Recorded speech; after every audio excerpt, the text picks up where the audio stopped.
नमस्कार मंडळी, मॉम्स किचनमध्ये तुमचं स्वागत आहे। आज आपण बनवलं बोंबीलचा लाल ठेचा। मी बोंबील चुलीमध्ये छान अशा प्रकारे भाजून घेतले आहेत। इथे घेतले आहेत मी लाल मिरच्या, सुक्या लाल मिरच्या आणि थोडीशी लसूण। आता आपण मिरचींना थोडेसे 1 मिनिट फक्त तेलमध्ये थोडंसं परतून घेऊया।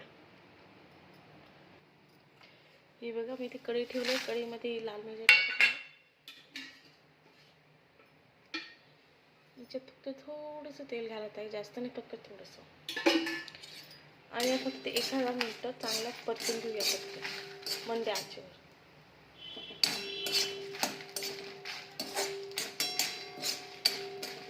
असं केल्याने आपला ठेचा ना खूप बारीक आणि लवकर कुटला जातो आणि खायला सुद्धा छान लागतो।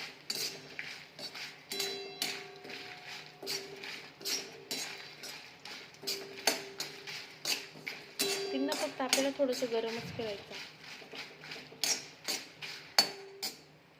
हे बघा, आपण अर्धा मिनिट सुद्धा झाले नाही, आपण ते तेवढं गॅस। हे बघा झालंय, आपण यांना आता एक प्लेटमध्ये काढून घेऊ। हे बघा, मिरच्या आपण काढून घेतल्या आहे। आता ते जोपर्यंत थोड्याशा कडक होत नाहीत तोपर्यंत आपण ठेचा नाही कुटायचा। कडक झाला तर मग आपण ठेचा तयार करूया। हे बघा, आपल्या मिरच्या कडक झाल्या आहेत। आता आपण ठेचा कुटून घेऊया। आता मी खलबत्त्यामध्ये लसूण घालत आहे। लसूण चांगल्या प्रकारे बारीक करून घेऊया।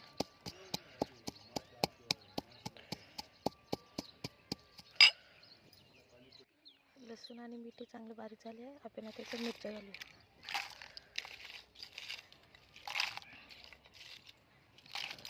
आता यांना सुद्धा चांगलं बारीक करून घेऊया। हे बघा, आपला ठेचा बारीक झाला आहे। मी ते बोंबीलचे बारीक तुकडे करून घेतले आहेत। आता आपण त्याच्यात घालूया आणि चांगलं बारीक करून घेऊया।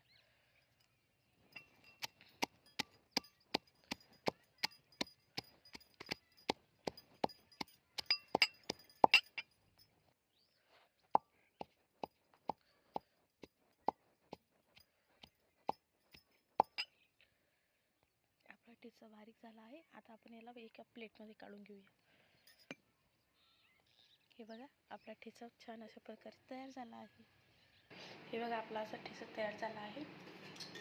आता आपण त्याच्यात छान अशा प्रकारे तेल घालूया। मी याच्यात तेल घातलं आहे। एक वेळेस तुम्ही नक्की अशी रेसिपी ट्राय करून बघा।